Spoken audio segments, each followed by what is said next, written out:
Bendición estar reunidos para escuchar la palabra de Dios en este domingo tan especial. Estamos en el tiempo del año de los 50 días antes de la fiesta de Pentecostés. Pentecostés precisamente significa 50 días. El Señor Jesucristo resucitó y desde allí se estuvo apareciendo 40 días a los discípulos, dice la Biblia, con pruebas indubitables de su resurrección.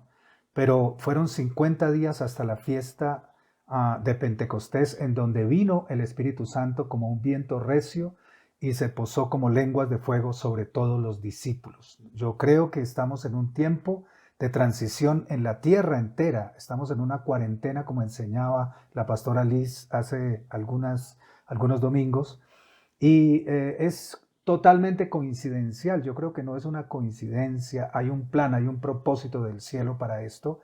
Y bueno, aprovechemos y hablemos precisamente de la resurrección de nuestro Señor Jesucristo, que es tan importante para nosotros en estos días. Hace 8 días estaba el mundo celebrando la resurrección de Cristo.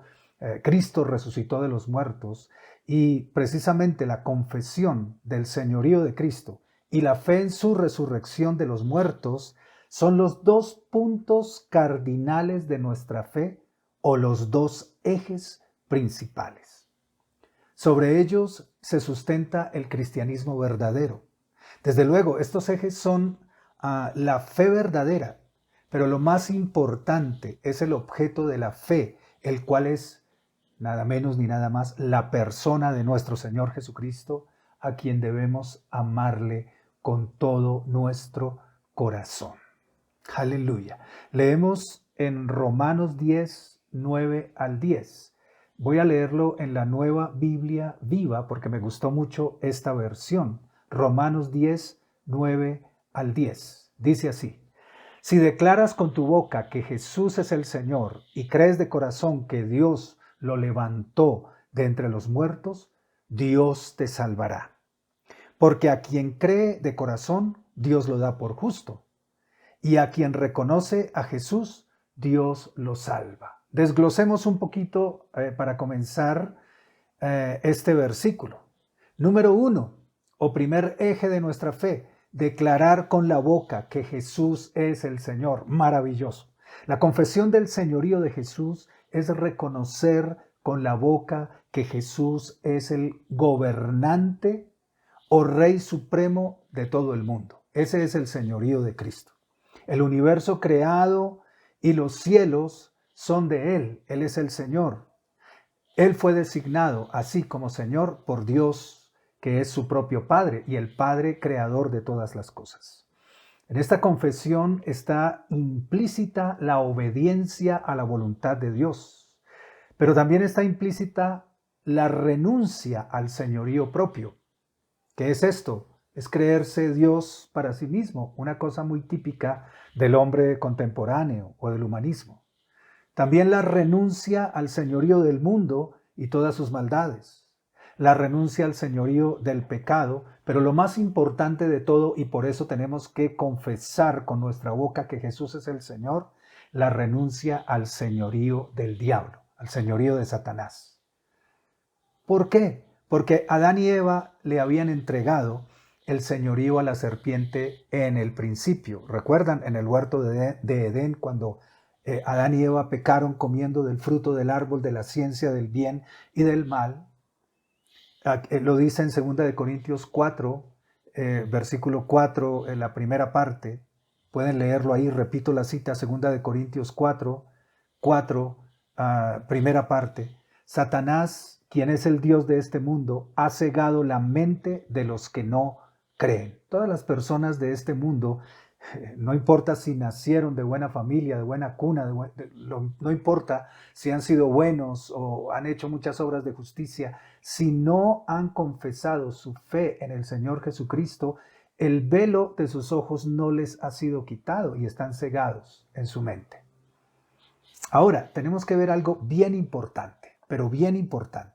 Esta confesión de fe en el Señor Jesucristo, aunque es una confesión racional y voluntaria, ocurre solamente por la inspiración y la revelación del Espíritu Santo. No ocurre por nuestra mentalidad propia, por nuestra reflexión propia, nuestro raciocinio, nuestra racionalidad propia, ni algo teológico.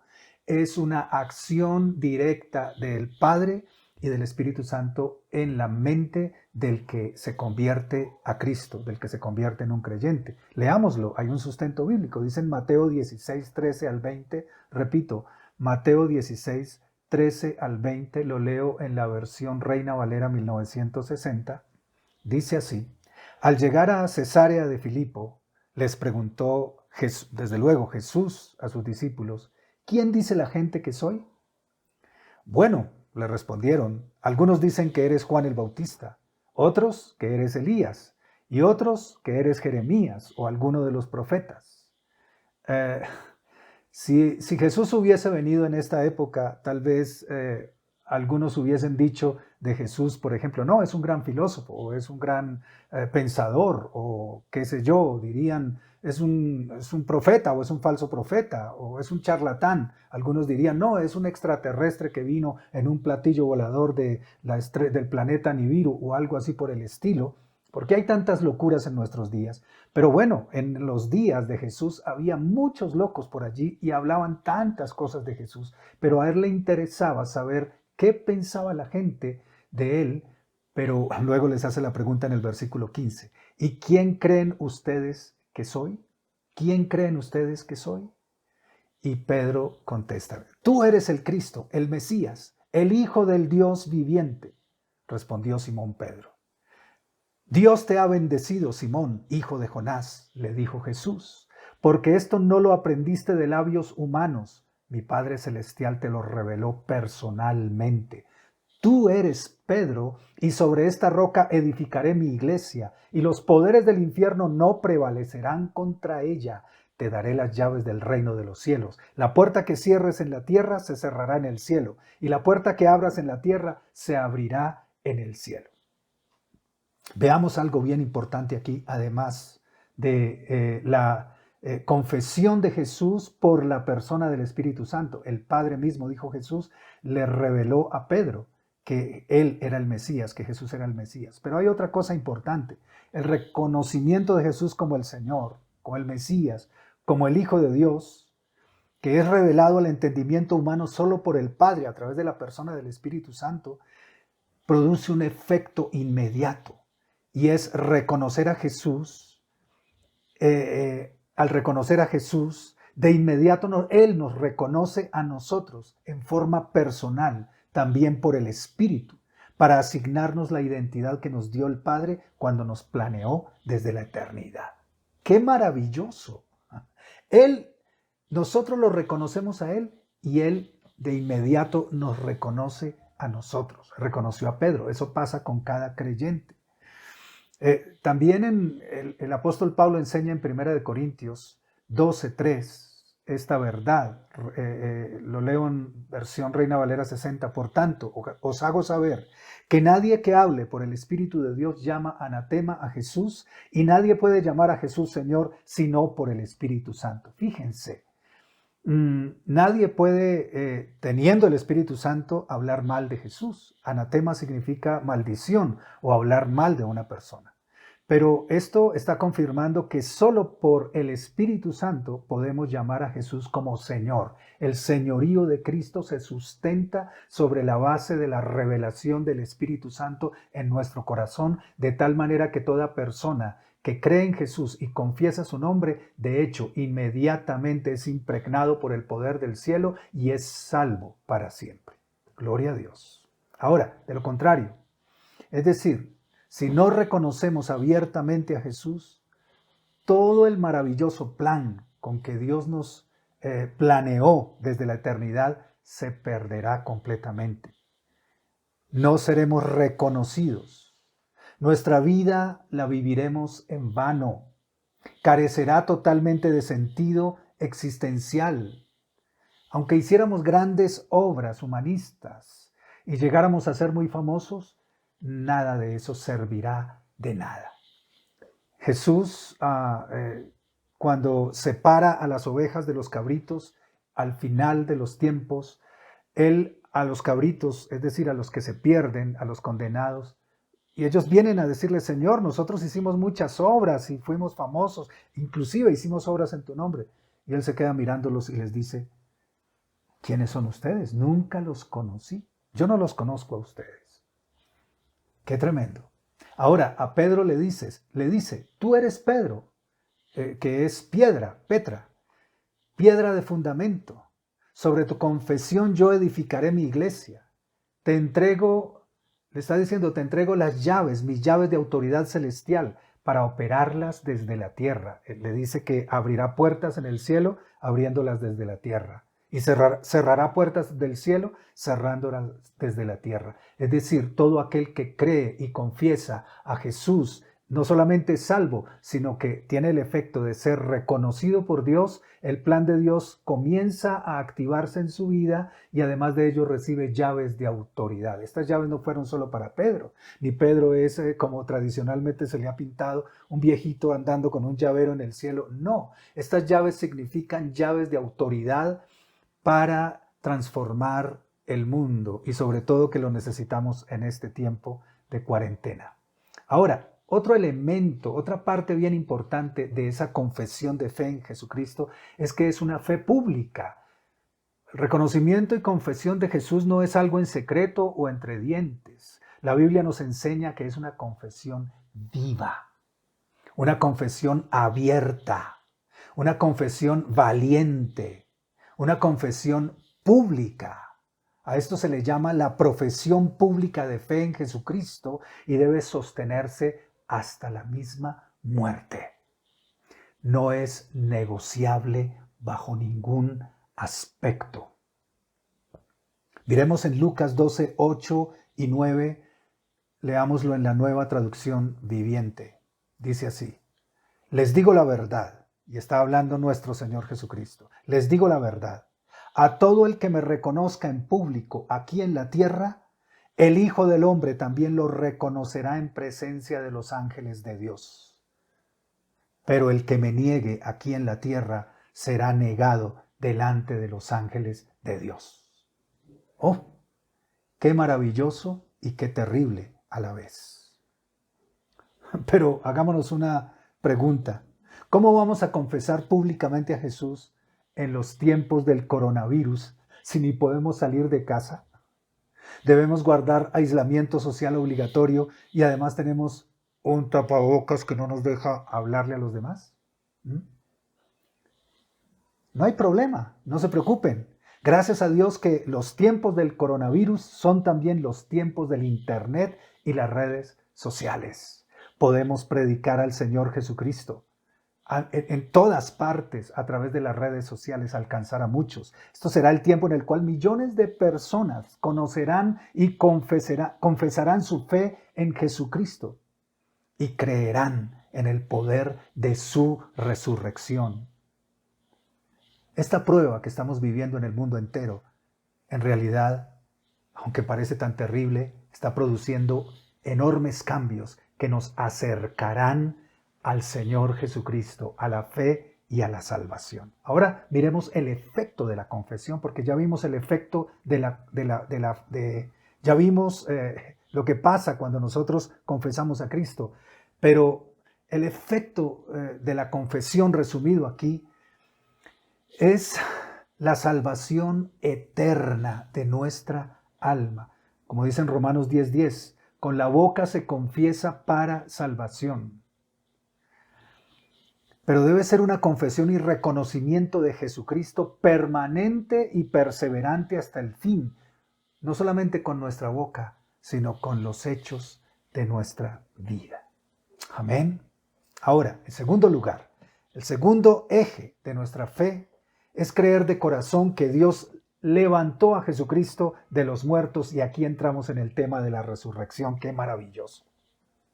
No podía el tema de la resurrección entrar sin hablar de la confesión de fe en nuestro Señor Jesucristo como Salvador. Y así de la misma forma se debe creer con el corazón en la resurrección de Cristo para girar la llave de la puerta de la vida eterna y poder entrar allí. Ahora, esta fe también es por la revelación del Espíritu Santo. No se puede creer a menos que sea también el Espíritu de Dios quien nos da la revelación de la resurrección de Cristo más allá de las pruebas racionales de su resurrección. Dice la Escritura, y les mencioné al principio, que se presentó Jesús con pruebas indubitables, es decir, irrebatibles, irrefutables, que nadie puede negar, que nadie puede decir Jesús no resucitó. Y hay pruebas, pero en realidad nuestra fe es una fe revelada por el mismo Espíritu de Dios. Y el efecto de la fe es una fe de corazón. Gloria a Dios.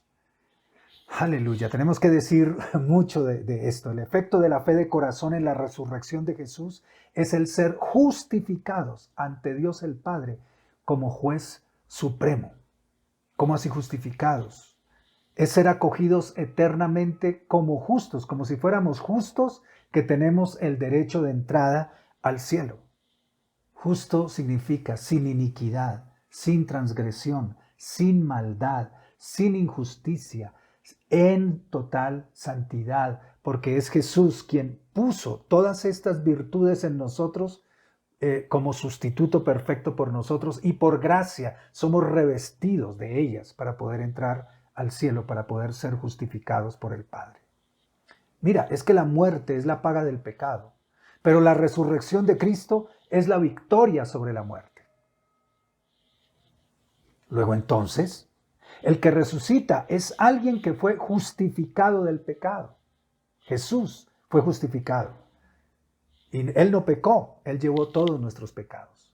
Pero ningún ser humano, aparte del Señor Jesucristo, debe vivir en carne propia lo que Él vivió, porque no sería apto, ni tampoco lo podría soportar. Solo Jesús pudo soportar todo lo que Él vivió. Él fue a los lugares más bajos de la tierra, dice la Escritura. Él padeció todo lo que padeció y nunca pecó. Nadie podría hacer eso. Él es el Hijo de Dios. Además, Él califica porque no tenía la iniquidad que nosotros trajimos por herencia de Adán y Eva. Él es hijo directo del Padre porque fue engendrado en el vientre de María por el Espíritu Santo e hijo del hombre también.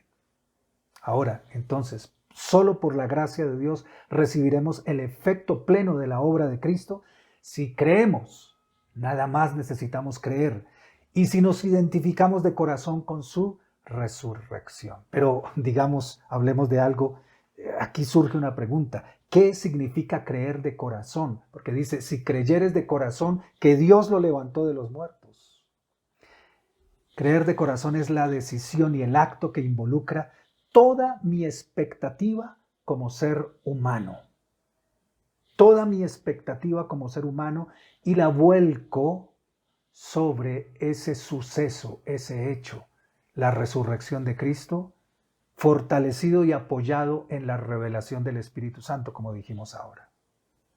Es, según Hebreos 11, la definición de fe. Y este versículo es uno de los más maravillosos de las Escrituras. Dice así, Hebreos 11:1. Fe es la certeza de lo que se espera y la convicción de lo que no se ve. Pero ¿cómo podemos entender algo tan hermoso y tan poético de manera más práctica para que nosotros podamos aplicarnos a la resurrección, a la fe de corazón en la resurrección de Cristo? Se me ocurre usar el ejemplo de una silla. Una simple silla en la cual quiero sentarme. Yo, para creer en esa silla necesito, y para tener una fe plena, necesito, número uno, conocer. Conozco que es una silla y puedo reconocerla. Sé que existe y sé para qué fue hecha. Este es el conocimiento que necesitamos. Número dos, creer. Yo creo que esa silla está bien hecha y puede soportar mi peso cuando me siente. No dudo si esa silla funcionará o no. Tengo la certeza de su buen diseño al verla. Esto me está hablando. Aplíquenlo a la fe de resurrección. Número 3, confiar. Yo confío en la silla. Y me siento simplemente sin dudar de la silla. No necesito verla para sentarme. Tengo la convicción que al inclinar mi cuerpo sobre la silla, ella me recibirá. No necesito verla. Recibirá todo el peso de mi cuerpo y mi espalda. Y número 4, descansar. Descansar. Me entrego totalmente al descanso de mi cuerpo sobre la silla sin estar pensando que de pronto fallará en algún momento. Así debe ser nuestra fe en la resurrección de Cristo, algo que colma toda la expectativa de mi vida, que me resuelve todos mis temores, que me recibe completamente para que yo pueda vivir eternamente. Ahora, también tenemos que decir, la resurrección de Jesucristo nos da una esperanza viva. Y esto me gusta muchísimo. Miremoslo en 1 de Pedro 1:3. Bendito el Dios y Padre de nuestro Señor Jesucristo. Esto es Reina Valera 60. Bendito el Dios y Padre de nuestro Señor Jesucristo, que según su grande misericordia nos hizo renacer para una esperanza viva por la resurrección de Jesucristo de los muertos. La fe en la resurrección de Cristo nos da una esperanza viva y no muerta. Hay una gran diferencia. ¿Y qué es esto de la esperanza viva? Definamos entonces primero la esperanza muerta. Una esperanza muerta es aquella que se pone en algo que no puede vencer ni trascender a la muerte. Esa es una esperanza muerta. Por ejemplo, en la pandemia que estamos viviendo, todos tenemos una esperanza viva en la vacuna y el procedimiento médico que derrote definitivamente al COVID-19, ¿cierto? Pero en realidad, viendo a la vida en su compendio completo, nuestra vida y la vida de la humanidad, viene a ser una esperanza viva, efímera, provisional, engañosa, porque de todas maneras todos moriremos más adelante. De pronto aparece otro virus, o una guerra, o no importa eso. Así tengamos mucha paz, dentro de 100 años no existiremos. Así que esto no resuelve, esta no es la esperanza viva. La vacuna no es la esperanza viva en realidad. Concluimos entonces que la única esperanza viva, real, es la fe en la resurrección de nuestro Señor Jesucristo, porque la resurrección de Cristo venció definitivamente a la muerte. Él resucitó de los muertos y nunca más morirá. Él fue hecho inmortal con la resurrección de los muertos. Lo más maravilloso es que no resucitó él solo para disfrutar él solo de la resurrección. Él es las primicias, dice la Escritura, de la resurrección de los muertos, y de la misma manera todos los que ejercimos nuestra fe de corazón, todos los que confesamos el nombre de Cristo, todos igualmente resucitaremos en el día postrero, dice el Señor Jesucristo. Si tú crees, resucitarás. Yo te digo que si crees, verás la gloria de Dios y resucitarás en el día postrero. Yo le resucitaré, yo te resucitaré, dice el Señor Jesucristo. Ahora, hay una cosa bien maravillosa que tenemos que ver, y es que los efectos de la vida eterna no son solo futuros, son también presentes. Y bueno, qué lindo. No solamente creemos de corazón en la resurrección de Cristo para recibir la seguridad de la vida eterna, sino para vivir una nueva vida en lo que nos resta por vivir en la tierra. Una nueva vida. Veamos, aquí esto se pone mejor que bueno. Aleluya. Es necesario avanzar hacia una mayor revelación que nos da una completitud en nuestro conocimiento de la verdad. Es que el apóstol Pablo oró por todos nosotros para que el Espíritu Santo nos diera ese conocimiento creciente. Miremos en Efesios 1:15 al 23. Efesios 1:15 al 23. Leámoslo en versión Reina Valera 60. Dice así: por esta causa también yo, habiendo oído de vuestra fe en el Señor Jesús y de vuestro amor para con todos los santos. Mira cómo oraba Pablo con la oración apostólica. No ceso de dar gracias por vosotros, haciendo memoria de vosotros en mis oraciones, para que el Dios de nuestro Señor Jesucristo, el Padre de gloria, os dé espíritu de sabiduría y de revelación en el conocimiento de Él, alumbrando los ojos de vuestro entendimiento, para que sepáis cuál es la esperanza a que Él os ha llamado, y cuáles las riquezas de su gloria, de su herencia en los santos, y cuál la supereminente grandeza de su poder para con nosotros los que creemos según la operación del poder de su fuerza, la cual operó en Cristo resucitándole de los muertos y sentándole a su diestra en los lugares celestiales, sobre todo principado y autoridad y poder y señorío y sobre todo nombre que se nombra, no solo en este siglo, sino también en el venidero, y sometió todas las cosas bajo sus pies y lo dio por cabeza sobre todas las cosas a la iglesia, la cual es su cuerpo, la plenitud de aquel que todo lo llena en todo. Y aquí resaltan tres cosas bien importantes, o quiero resaltar tres cosas. Hay muchas hay mucho contenido en esta escritura. La primera es la esperanza viva, y de la cual estábamos hablando. Dios quiere que tengamos más revelación de la esperanza viva, porque esta es la que nos anima a vivir y nos da el gozo y el disfrute de la salvación. Número dos, las riquezas de la herencia celestial que nos está guardada aquí en la tierra y en el cielo para que la disfrutemos. Y en tercer lugar, y lo que resaltamos de la resurrección, el poder de la resurrección.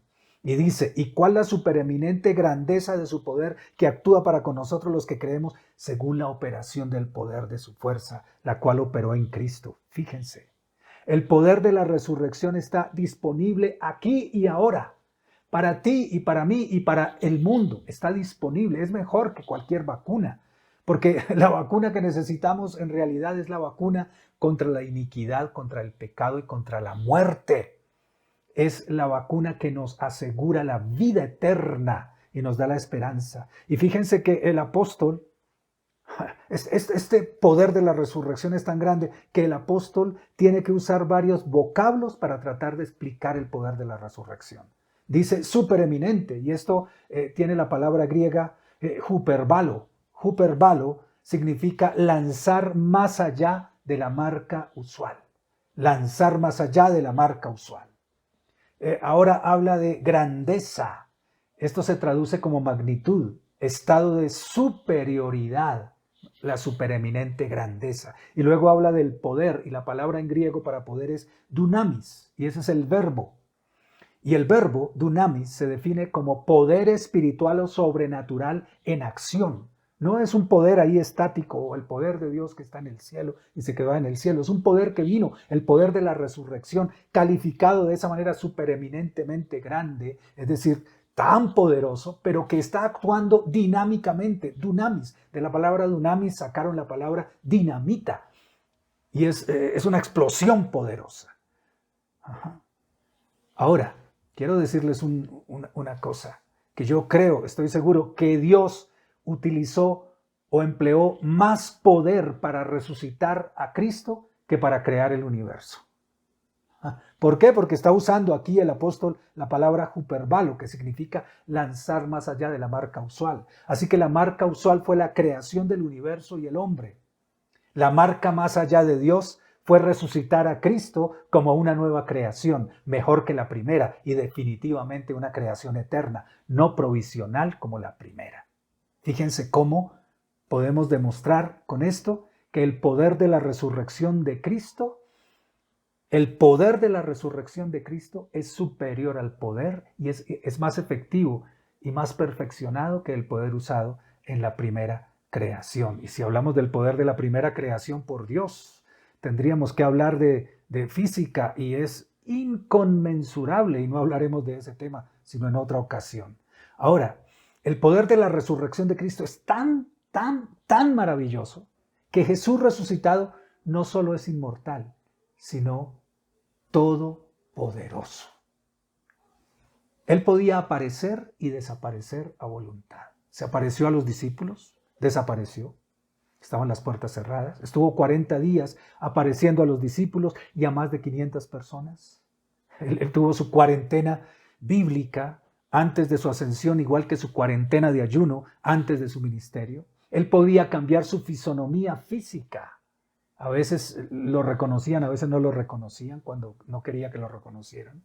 Él podía comer, él podía caminar, él podía volar. Cuando subió al cielo se sentó a la diestra del Padre.